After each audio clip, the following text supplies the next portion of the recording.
Hello ladies, gents, and everyones, and welcome back. It is Thursday, February 11th, and we're here to talk about this week's space and astronomy news. The big story this week is Mars. You're probably going to be hearing about it everywhere. On Tuesday, the United Arab Emirates successfully placed their probe HOPE into orbit around Mars. This is really exciting. This is only the 5th nation to ever reach Mars, and it's the first Arab interplanetary space mission. The probe was launched last July, and after 7 months, it finally reached the red planet. It's now in its initial orbit, and it will be slowly moving into its planned mission orbit. The probe is going to be studying the Martian atmosphere, including weather patterns and the atmospheric escape of hydrogen and oxygen into space. And only 1 day later, on Wednesday, China's Tianwen-1 mission was also successfully placed into Martian orbit, making them, in fact, the 6th nation to reach Mars. The mission name means Quest for Heavenly Truth, and the spacecraft contains an orbiter as well as a lander and a rover. The rover is expected to attempt its landing on Mars later this year, and if successful, they will only be the 3rd nation to ever place a spacecraft onto the surface of Mars. It's really bold to attempt to do an orbiter and a rover in their very first Martian mission, so good luck to Tianwen-1. The mission will be studying Mars's geological structure, atmosphere, soil, as well as be looking for any signs of water. And lastly, NASA's Mars 2020 mission is reaching Mars and attempting to land the Perseverance rover next week.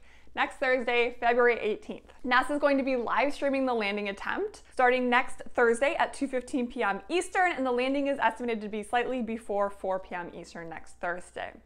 Humanity has sent a lot of things to Mars, but it's still a very risky operation. Only 40% of Martian missions by any space program have been successful. Perseverance will be the 5th attempt by NASA to land a rover on Mars, so NASA has a really awesome visualization tool where you can actually track the progress of the Mars 2020 spacecraft in real time. I will link that below. You can also look for some of the other NASA spacecraft in the solar system. Besides the Perseverance rover, the Mars 2020 spacecraft also carries the Ingenuity helicopter drone. Now, this is expected to attempt to fly next month in March, and if successful, it will be the first powered flight on any planet besides Earth. So that will be really cool. The mission is focused on astrobiology and the surface and history of geological processes and habitability on Mars.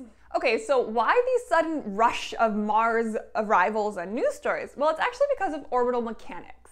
So the distance between the orbits of Earth and Mars is on average about 78 million kilometers. However, the planets can be located at different points along these orbits. So they can actually be much, much farther apart than that. In fact, that's only going to be the closest that they can get. So this leads to what are called Mars launch windows, where basically Mars and Earth are located very close together in their respective orbits, which makes a trip to Mars a lot more efficient. And so that's why all of these missions launched last year during the 2020 Mars launch window and are now successfully arriving after their approximately 7-month journey. In other NASA news, the White House press secretary announced last week that President Biden is continuing support for the Artemis moon mission that was started under his predecessor, President Trump. They didn't mention the 2024 target date, which has come under some scrutiny. There was a push in Congress to move that to 2028, although for now 2024 remains the official target date, but it is good to know that Artemis is going to continue to be supported moving forward under the new administration.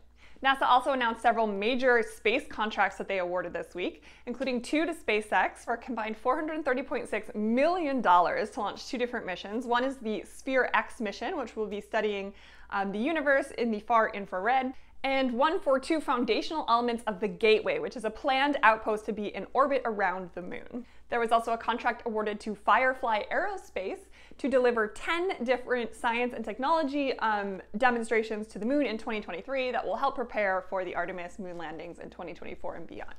So I've talked about dark matter before. It is a really interesting phenomena that scientists are still trying to actually detect. They have not been successful at directly detecting dark matter to date. So one popular theory about what dark matter is composed of is a particle called an axion.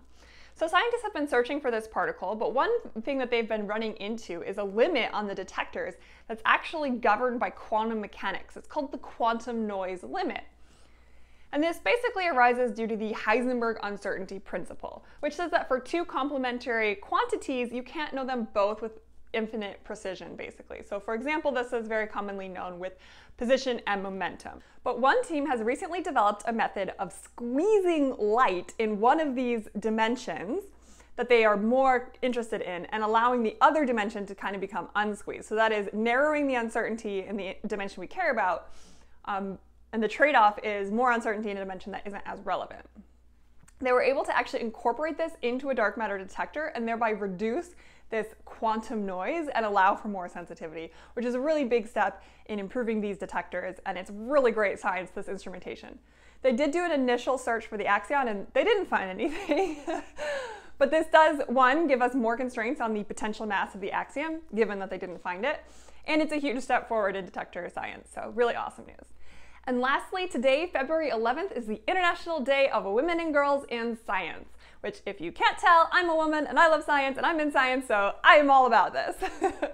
So this is a day that's officially declared by the UN. It was first declared in December of 2015, so this year is the 6th annual day that it's been recognized.